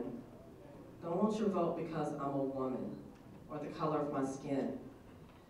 The vote comes from you. We stand strong together. Who is in the cabinet of Natisha Brooks's cabinet? I see my 2 beautiful, handsome nephews sitting back there in the back. Nobody's talked about adoption and foster care. DHS. We need kids off of the streets, and we need children and loving homes. So somebody in my cabinet needs to be an experienced person from DHS. Only a healthy child can learn. And since we're talking about neighbor to neighbor, we would like to have in our cabinet someone from each neighborhood organization so that they can bring back to the table of what we and the council need to hear to address the needs of Nashville. Nobody's talking about the seniors. There needs to be a senior. I'm talking about 55 plus. We don't want to hire them in the cabinet. What we want to hire are experienced business professionals, people that donated high to our campaigns. Yes, I know what I'm talking about. We want to give people the jobs that donated to our campaigns. Where's Phil Williams? He needs to be looking out for that, whoever is the next mayor. And I'm very serious about this. Who else is in the cabinet? Someone from an experienced educators, retired educator. Who else is in the cabinet? Retired law enforcement. Who else is in the cabinet? Retired firefighters. People that you normally would not put in the cabinet that are your voices. That's who needs to be in the cabinet. And as far as diversity, we say this, well, I say this. I hear a lot of this, and I need to hear this. There's always diversity, diversity, diversity, but when you walk the halls of the Legislative Plaza, I don't see all this diversity that people are talking about, and I did that 2 weeks ago. I went to Senator's office. I went to State Representative office, and I said, where's the diversity? Go to your state capitol, go to the U.S. Capitol and see how much diversity it is. So yes, you can make your mouth fried chicken, but if you're really gonna have diversity, speak the truth. Diversity starts with our children, and children are in our homes. Thank you for this time, and together we can stand strong together.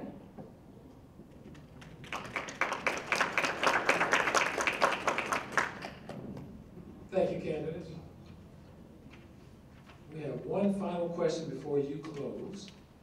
And this question comes from our sponsor, AARP. It says, Nashville is an AARP designated age-friendly city, and the current administration is actively working to implement the age-friendly action plan. Part of a robust age-friendly action plan is adequate and affordable housing where older adults can age in place.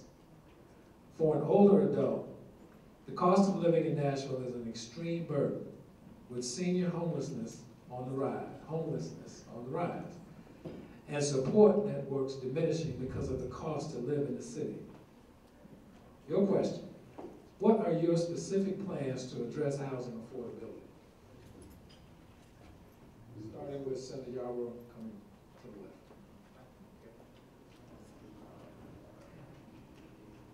left. Thank you for that question. And I think that I was struck because I had this conversation with someone not 2 weeks ago who qualifies for AARP membership, but is looking to downsize from one home into a condominium and feels like she's going to have to rent for 6 months or a year in between those moves because she can't compete with the cash offers that are coming in from out of town, right?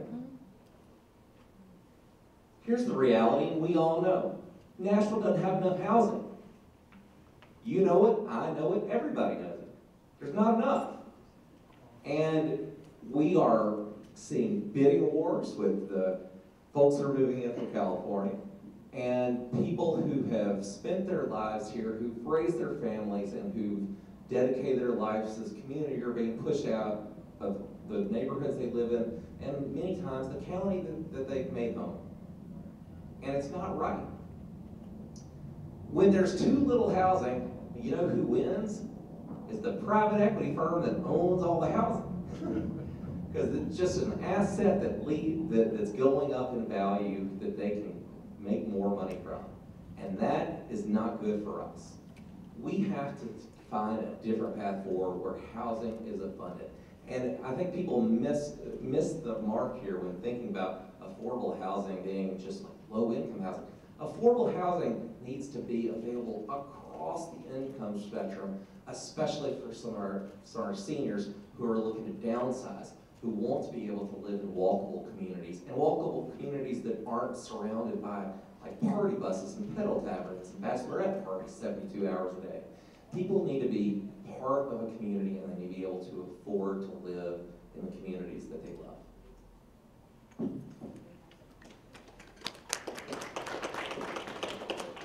I think the question was, what was your plan for affordable housing? And again, this is something where I have a demonstrated track record. So judge me by my track record. When I saw affordability as a huge issue, we did a couple of things with Metro Council to introduce a concept of mixed income housing using incremental property taxes created by market rate buildings to have a mix of more affordable workforce housing in those buildings. We introduced that legislation, council approved it. Unfortunately, the state legislature preempted it and didn't allow it. Then, seeing that, I moved to MDHA. And again, moved to work on developing affordable housing in a mix of incomes. I grew up going to Edge Hill United Methodist Church. Bill Barnes was my pastor growing up. Bill is the person who the Barnes Housing Trust Fund is named after, and every Sunday in church, I heard Bill talk about how we are stronger when we are together. And so you can build a bunch of affordable housing. There are plans to build affordable housing and put it way out in the edges of the county where the dirt's cheap and you can build units more cheaply. But I believe that not only should our housing be affordable, but it should be accessible with transit options and services so that we can live in a livable and attainable and affordable community. And again, I've got a track record of having stepped up to work on that. The plan that I launched with Mayor Briley was put on the shelf by the subsequent administration, who then didn't do anything for 2 years. Now, I will give them credit.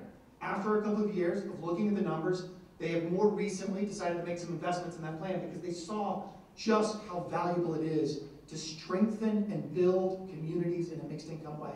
As your mayor, I'll make sure we don't dither, dilly-dally, but get to work building stronger neighborhoods for families. Thank you.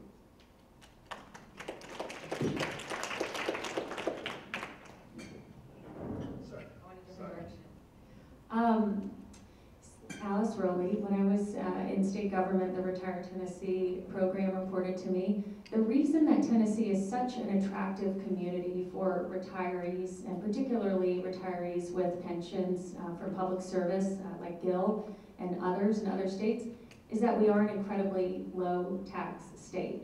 So retirees come here and looking for a place that their dollars can go further. The question around, so we know that retirees are coming here because we know the economics are supportive of that. The challenge, though, is keeping affordable housing and a lower tax environment in Davidson County. Davidson County is the highest taxed city in the entire state of Tennessee.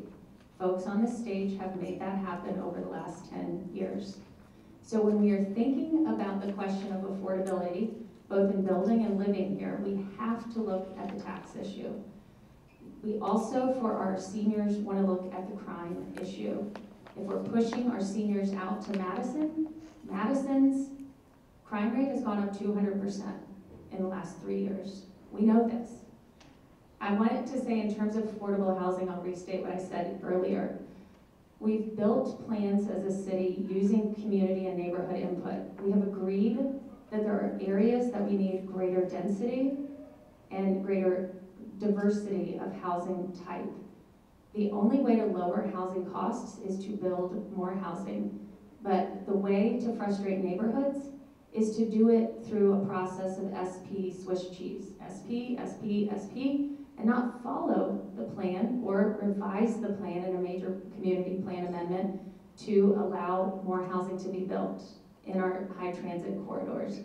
So from a perspective, I would say look at taxes, look at the diversity and stock of housing, and then look at our crime and where that's going.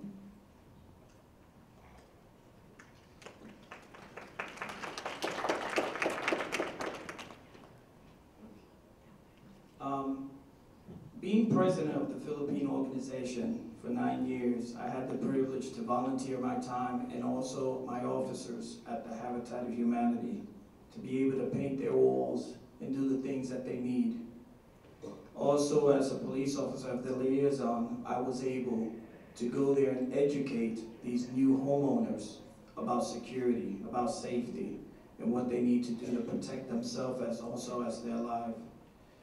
The Habitat of Humanity is a perfect organization that could offer affordable housing.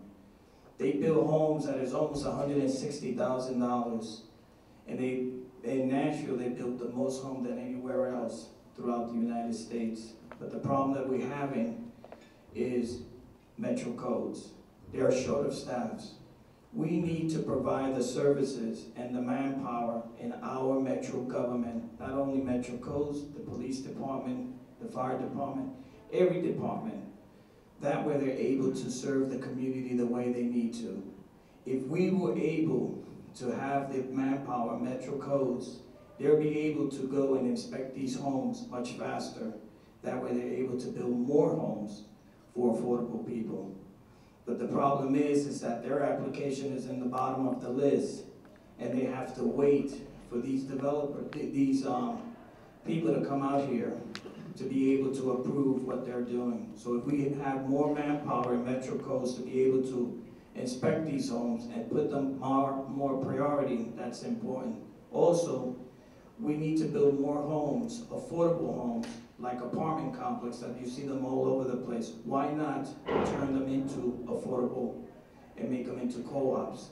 That way anybody that makes a certain range, a certain salary, they'll be able to afford those co-ops or those units, and that way they'll be able to live there. Thank you.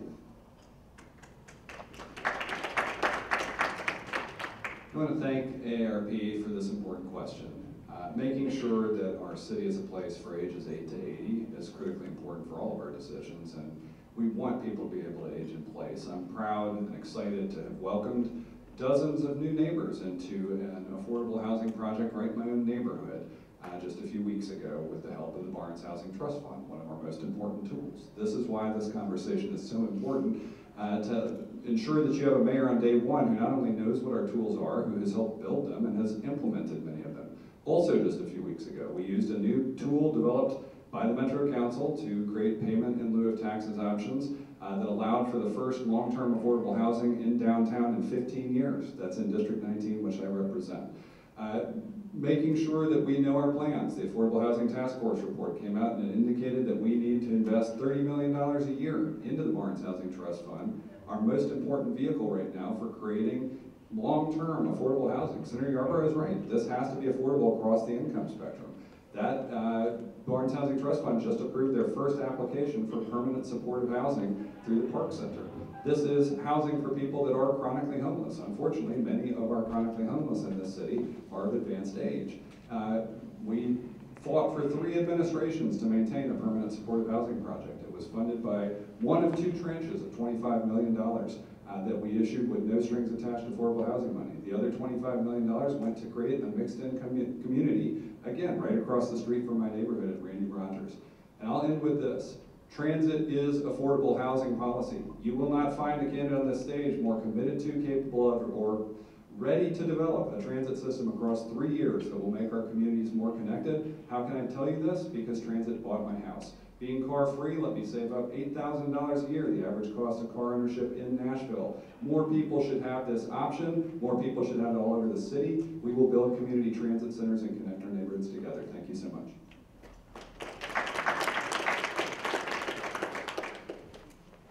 Thank you so much for this question. Considering that I'm probably the only one on this stage that is a member of AARP, and I'm proud. But I'm also proud to say that I'm a 2014 SAGE Award winner for the work that I've done with seniors.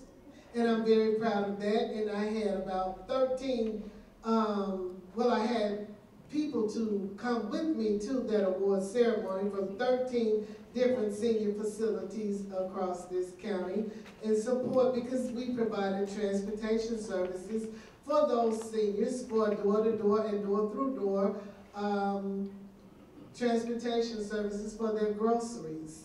Because we know that as food deserts all across this country, and we wanted to not only serve them for their housing, but wanted to make sure that they had proper food and access to the transportation needed for them to get meds. But for as housing is concerned, I am proud that I was part of the Neighborhood Stabilization Program that provided $42 million in order to provide affordable housing for several of our hundreds of our seniors in this community. We had 17 census tracts that qualified, and we were able to rehab and acquire about 250 homes in order for seniors. And I'm very proud that I was a part of that and provide those housing facilities for them. I think that it is very necessary for you to look at the records of the work that people have already done and not what they say they want to do. I have a proven record of working with seniors, providing housing that has been affordable and attainable. We meet people where they are. I am Sharon Hurt. I ask for your support and your vote. So it's no secret that we have a big affordable housing challenge in our city. The fact is that seniors should be able to afford to live in the city that they help build. The fact is that teachers, firefighters, and medical workers that serve the city should be able to afford to live in the city they serve. But they can't. I mean, we know this. We've done, I think we're on our 4th affordable housing study. Each one tells us it's worse than the last time we studied it. There are at least 3 things we should be doing. First, we do need to properly fund the Barnes Fund. Second, we have a lot of land the city owns. That's ripe for use as affordable housing. And third, let's understand the dimension of the challenge. We're talking about 25 to 50,000 units that we need. That's a $10 billion challenge. We do need to harness the power of private developers to build affordable housing. But if you talk to people who build affordable housing, they'll tell you that Nashville, if they do it in multiple cities, Nashville is among the most difficult, if the not most difficult city to do business with to get that housing built. And if you make it that difficult, what happens? We get luxury housing, not affordable housing. We need to be smarter about how we can work with affordable housing folks to actually get affordable housing built. And as some of my fellow panelists have rightly said, it's not just a housing issue. We have mobility challenges. Neighborhoods have to be safe. See, the thing is, our challenges that we face are all linked together. And we have to attack them as one. Thank you. My name is Jim Gamrich.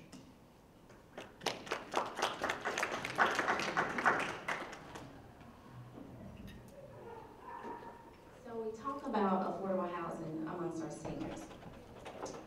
So my late grandmother, rest her soul, she still has a house in North Nashville. Of course, like many of us, we have gotten text messages or information mailed to sell our homes, right? So that's what has happened to my grandmother's house. But we wanted to keep the house in the family.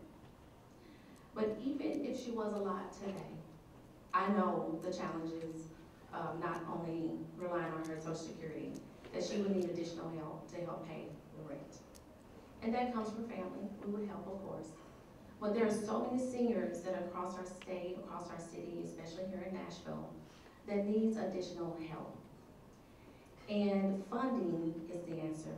And that's a source of solution for our seniors. Meaning if I'm your next mayor, I will take a deep dive in working to try to find funding to offset some of the costs that our seniors are faced with when it comes to affordable housing, their house, if it's paying rent or if it's owning their own home. We have to be more intentional about finding the resources, because I heard a lot of that today about finding the resources. And there are resources out there that can help our seniors stay where they are, because they helped us, right? They have raised us. They have raised our children, our grandbabies, the neighbor kids. Remember that, right? So they deserve to have, for us to give back to them especially those who are in position that can do so. I am very intentional. I find ways of resolving issues. And that's what I've always done. That's been my track record. While I've been on the school board, that's exactly what I've done. I made sure that not only the district that I serve, but 80,000 children, 80,000 plus children got the care they need in order to be successful adults, so they can be college, career, and trade ready for the city. And that's exactly what I do. I'm very intentional. Thank you again, I'm Fran Bush.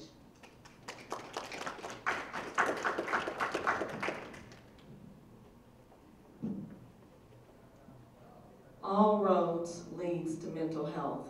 This is definitely a mental health issue for our seniors, my grandparents. We wouldn't be in this position if you didn't raise our taxes, double our property taxes, and seniors are having to wonder how they're going to pay their next tax bill, or how children like me trying to help their parents or senior citizens in their neighborhoods pay their taxes. So the answer to that is, one, why don't you lower the taxes back to where they were before pre-COVID? Because you didn't have to go up on them. You didn't have to go up on the seniors, or you could have made a provision for the seniors, okay? The next thing, as far as seniors go, is we have a teacher's retirement, living quarters. We need police. If you're wanting to build, if you're on the planning commission, if they want to build here, make the developers set something in plan of how many units they are going to use for affordable housing. It's just as simple as that. But back to the taxes. Had you not raised our taxes, had you put that to a ballot and let the people decide whether you wanted to raise our taxes or not, this wouldn't be a mental health issue. We wouldn't be in a housing crisis. So the answer to that, to protect our seniors and for our seniors to stop getting all of these letters in the mail to sell, sell, sell, and then to sell for what? Where do they go? Where do they go after they sell? I wasn't there when you raised the taxes. I'm going to keep saying that. Taxes, taxes, taxes. So a part of our cabinet is grant. We need a grant. We need grant writers. We need grant people that will write grants to help subsidize our livelihoods for our seniors. My name is Natisha. They call me R. Miss Brooks. Me and you make sense together.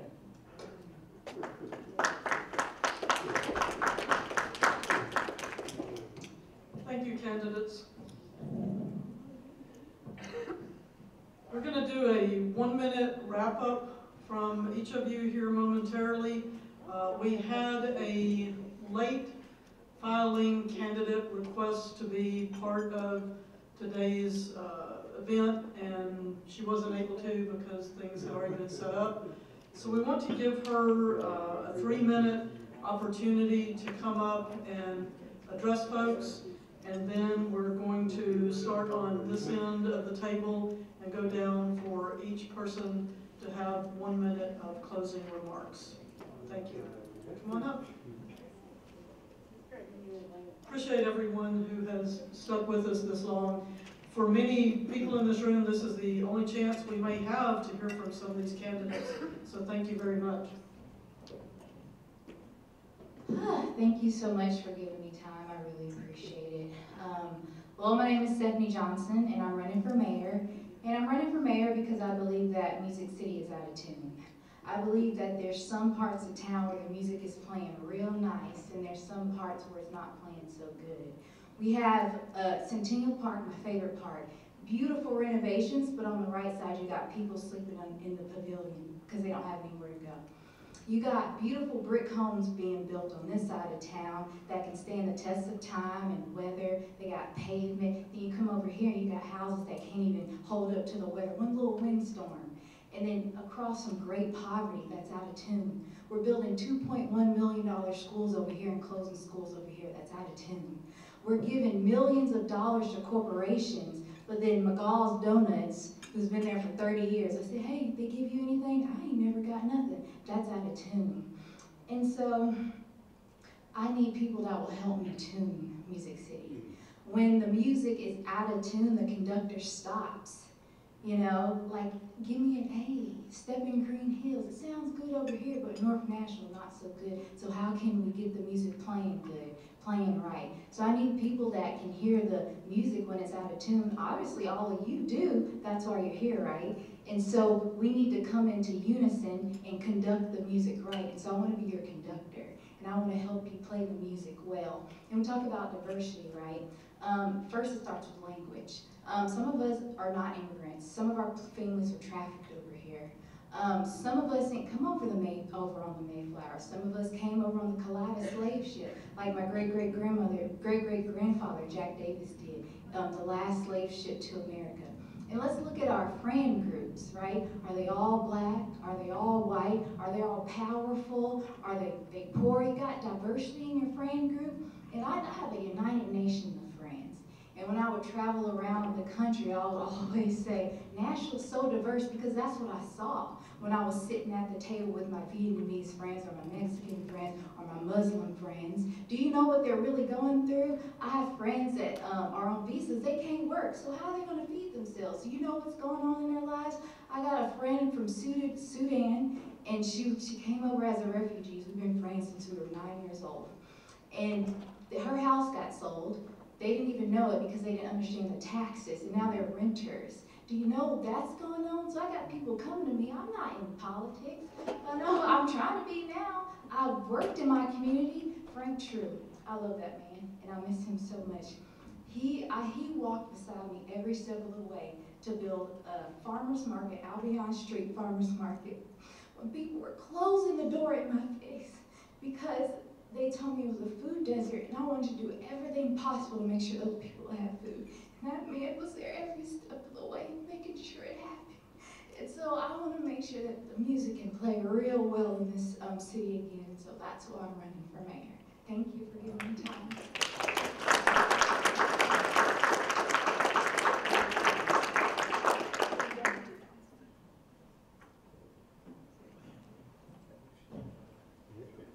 One of my favorite jingles.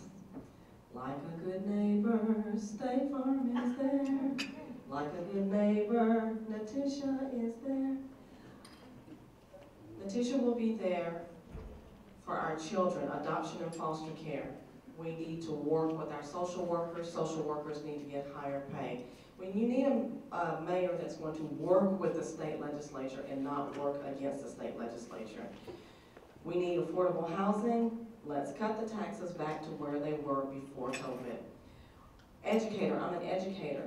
Let me work with the state legislature to give teachers not a $50,000 start, Governor Lee, $70,000. $70,000 for police officers. $70,000 for our firefighters. EMT workers should not be making $16 an hour when they can make more at McDonald's. Elect Natisha as your mayor. So together we stand strong. Together we can build, rebuild, revitalize, rebound. Natisha Armis Brooks, humbly asking for your support, prayers, and votes. Who shall I send? Send me.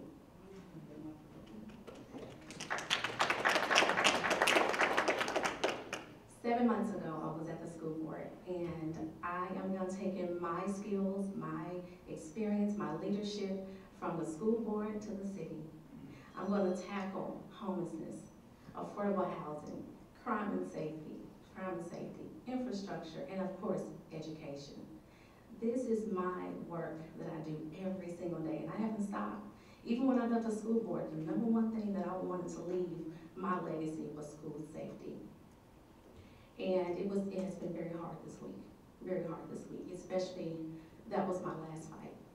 So I'm going to carry over my fights to the city now, serving 100,000 people, including teachers, bus drivers, our children, to 800,000 people in our city, because I'm not afraid to. And you want a leader that's going to, once again, be very intentional, have a plan, execute, and progress will be made.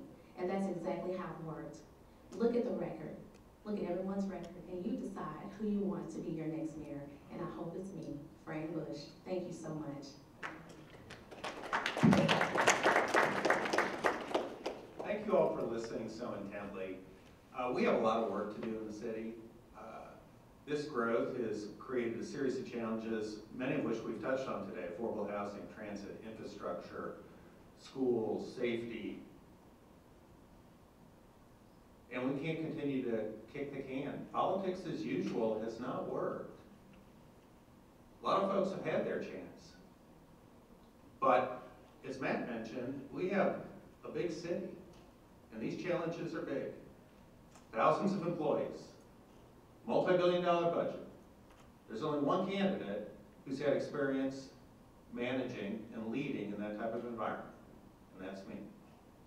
And I got to that position because I worked my way up, showing time and again that I could take on tough challenges and deliver results. We need to stop talking about things and start doing them in our city. My name is Jim Gingrich. I appreciate your support. Thank you.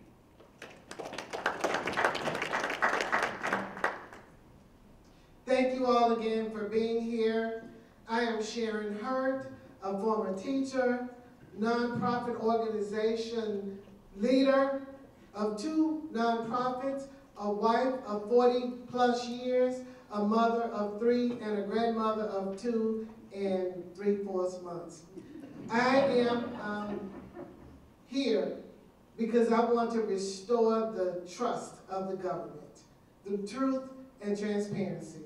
And I want to restore hope and prosperity on every block, every neighbor, and leave not one person behind, not one person forgotten, because we want to fulfill Nashville's promise for each and every one, because the musicians, songwriters, and students that come have dreams that we want to fulfill. I'm Sharon Hurt. I ask for your vote and your support. Thank you.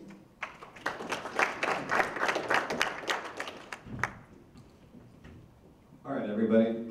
Thank you to Neighbor for coming, and thank you to all of you for being here. Think about how you felt as you arrived this morning to a downtown convention center. You probably felt like I do, that we can do better. And that's because we can.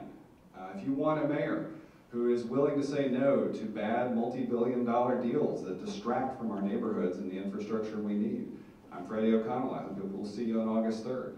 If you want a mayor who led the charge on getting unregulated hotels in the form of non-owner-occupied short-term rentals out of our neighborhoods, if you want a mayor who led the charge on clearing hundreds of party buses off our streets and scooter companies out of the city, I will see you on August 3rd. If you want a mayor who is a former neighborhood leader, who is ready to rebuild the mayor's office of neighborhoods and invite you and neighbor to neighbor back into the mayor's office, I hope you'll actually vote early on July 14th. My name is Freddie O'Connell, and I look forward to earning your vote. Thank you so much.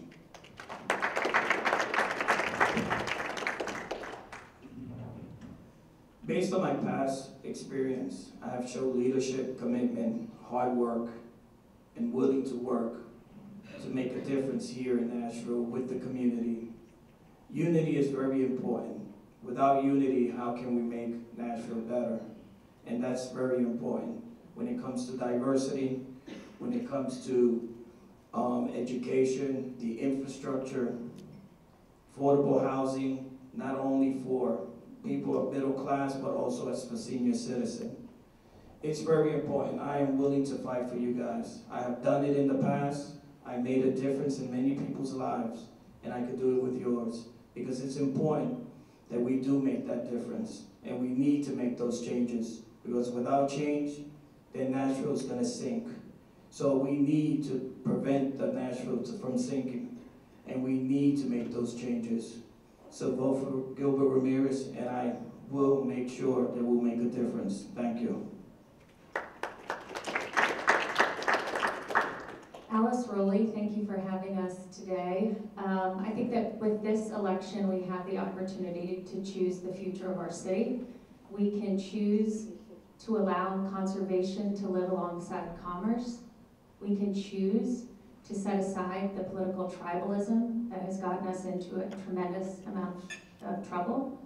And we can also choose to believe that our schools can be improved. And finally, we can choose to believe that we can recruit and retain officers and our public safety service and first responders through first respecting those who wear the uniform. My experience at the executive level and in state and federal government, I believe, make me uniquely qualified in this moment. I ask for your support on August 3rd. Alice Rowley.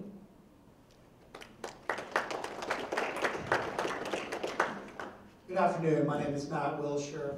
Thank you to Neighbor and to ARP for putting this on, and thank you to all of you.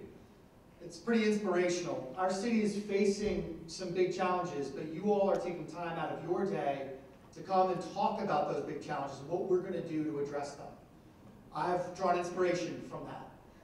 I launched this campaign 9 months ago because I saw that the city was facing some really big challenges. And I thought, with the track record of experience that I have in taking on big challenges for this city, for my neighbors, that we had a plan to make Nashville the best city in America. I believe that Nashville ought to be a place that has the best public school system in the country, where seniors can age in place, and where we can have an affordable, attainable place to live, and where we have parks and greenways. And with your help, we'll be able to do that starting on August 3rd. I'm Matt Wilshire, and I would appreciate your vote and appreciate your support. Thank you.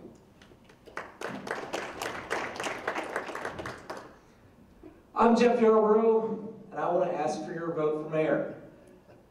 This fall, we will elect our 5th mayor in a decade. And it feels like we'll be electing our 5th mayor in a decade, doesn't it? I'm less worried about the problems that we face in our city as I am the growing sense that we're not up to solve them.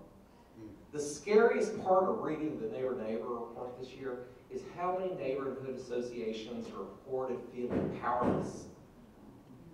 We can't have that. The people who live in this city have to be part of and the beneficiaries of the way the city's growing, the way it's developing. Everybody in the city should be able to afford a safe home in a neighborhood they love, near schools they trust, and be able to move around this city. I want you to vote for me for mayor this year because as mayor, I am committed to making sure this city is not just a great place to make a living, but a great city to build a life. I'm Jeff Yarborough, and I appreciate your time and attention today. Thanks. Thank you ever so much to all of our candidates. We really, really appreciate your time, your willingness to answer difficult questions with no advanced preparation. Thank you so much. As a grateful Metro retiree on behalf of Tam Gordon in Human Resources, I want to add one thing. There is a known shortage of Metro employees in every department, whether you're talking about library, parks, absolutely every department. And there is a job fair this Tuesday from 9 a.m. until noon over at the Bass Learning Center, which is close to the intersection of 52nd or 51st, just off of Charlotte. Please tell anyone that you know may be interested. The benefits are good. Metro is good to you. It's hard work, but it's well worth it. And all the Metro employees who are here hopefully can pass that along and tag it on their page as well. Jim has our closing remarks. Thank you. First of all, thank you all for being here today. Thanks to the candidates for participating in this conversation. Thanks to Tawana and Ben for their leadership in this. Thanks to ARP for being such a great sponsor. As we leave, there's two things that I just want to remind you of. The Emerging Neighborhood Leaders Academy starts Wednesday, the 12th of April. And the second thing is on Saturday, July the 22nd, we will have our next quarterly neighborhood leadership forum in Hermitage this time. And the topic of conversation is, what should the Mayor's Office of Neighborhood look like and do in the next administration? So we hope that you all will join us to have that conversation. We hope you all will join us to listen and also to share your ideas as well. Thank you all for being here. Try to avoid the Predators fans that are getting out now too, but thank you for being here today. Oh yeah, the bad news.